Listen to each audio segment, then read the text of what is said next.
भीमराव अंबेडकर जी का नाम सिर्फ एक नाम नहीं है। जब भी स्वतंत्रता की बात आएगी, समानता की बात आएगी और आर्थिक रूप से और अन्य प्रकार से देश को जोड़ने की जब बात आती है और न्याय के पक्ष में, तो डॉक्टर भीमराव अंबेडकर जी का नाम सिर्फ एक नाम के रूप में नहीं, एक पूजनीय डॉक्टर भीमराव अंबेडकर जी के नाम से लिया जाता है। 1947 में देश आजाद हो गया, लेकिन एक वैचारिक आंदोलन को लोगों ने गति दे दी।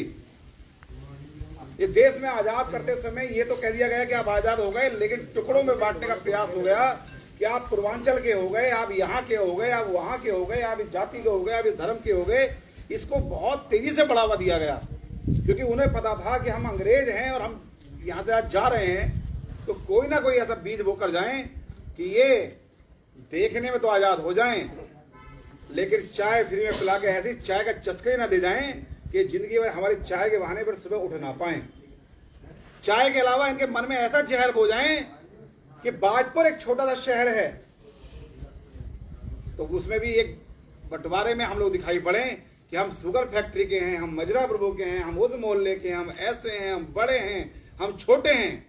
ऐसा ही 1947 में देश के विभाजन के समय जाते हुए अंग्रेजों ने बीज बोया कि हम और आप लोग मानसिक रूप से गुलाम हो गए, और उस गुलामी मानसिकता को खत्म करने के लिए हम ऐसे महान महापुरुष के गुणगान को तो गा रहे हैं, उनका अनुसरण भी करें कि हमने बटना नहीं है।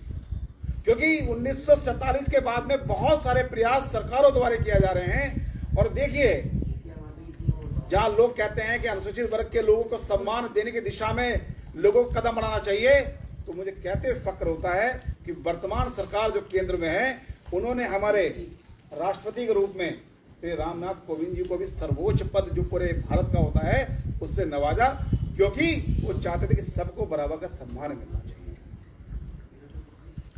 पूरे भारत के अंदर, पूरे उत्तराखंड के अंदर हम सिर्फ बातों में, सोशल मीडिया में बहुत सारे ग्रुप बने हैं, बहुत सारी मीम्स आती हैं, उसमें लोगों में जहर बोने का काम हो रहा है। लेकिन मैं आज भी जानता हूं कि जिस गांव, जिस परिवार से हम लोग निकले हैं, राठी साहब जहां से आए हैं, आप लोग यहां से आए हैं, शर्मा जी सामने खड़े हैं, एक वृक्ष के नीचे हम चौपाल लगाते थे। आपके घर में क्या बना है, उसके घर में क्या बना है, किसका बेटा क्या कर रहा है, ये सब जानते थे। सही कह रहा हूं मैं सबके नहीं। हम उस भारत के लोग रहने वाले लोग हैं, जिस भारत में सबका पता होता है कि उसका दुख है, तो अपने मुंह में निवाला नहीं चलता। सचिन भाई, अपने मुंह में निवाला नहीं चलता कि नहीं यार उसके घर में दुख है तो मैं खाना नहीं खाना। हम उस भारत के लोग हैं, लेकिन मैं बार बार कह रहा हूं कि 1947 में जो एक बीज बोया गया हमें विभाजन को मानसिक रूप से तो करने के लिए, उसको खत्म करने का काम हमारे पूजनीय डॉक्टर भीमराव अंबेडकर जी के अनुसरण करने के बाद हमें उनका सिपाही बनने के नाते उनका जो मंत्र है कि सबको साथ लेकर चलना है, सबको समानता के साथ चलना है। अरे इस भारत के अंदर हम अलग कैसे हो सकते हैं बताइए? हमारे इस भारत की संस्कृति है। आप जितने लोग खड़े हैं सहमत होंगे, हम जब सुबह उठते हैं तो आसमान में दिखते हुए सूर्य को हम जल देते हैं, उनकी हम पूजा करते हैं। हम वनस्पति, तुलसी माता हो या पीपल हो, ये जितने वनस्पति हैं उनको हम जल देते हैं, उनको हम पूजते हैं। अरे हम तो पहाड़ों पे, पर्वतों पे जाकर भी हम अपने उनको आराध्य मानकर उनको पूजते हैं। हम तो चंद्रमा को भी मामा कहते हैं, हम तो बृहस्पतियों की भी पूजा करते हैं। जब हम उनमें कोई भेदभाव नहीं करते, तो क्या हमें व्यक्ति में किसी दूसरे व्यक्ति को भेदभाव करना चाहिए क्या? नहीं करना। इस बात को सिर्फ कहने तक नहीं, डॉक्टर भीमराव अंबेडकर जी का जो आज जयंती दिवस है, इसको मात्र एक दिवस के रूप में नहीं, इसको अनुसरण करते हुए कि समानता, कहते हैं ना जब महापुरुष कोई आशीर्वाद देता है तो ये तो फूल गिरता है, पटाखा फूटता है, कोई ऐसा होता है। देखिए आशीर्वाद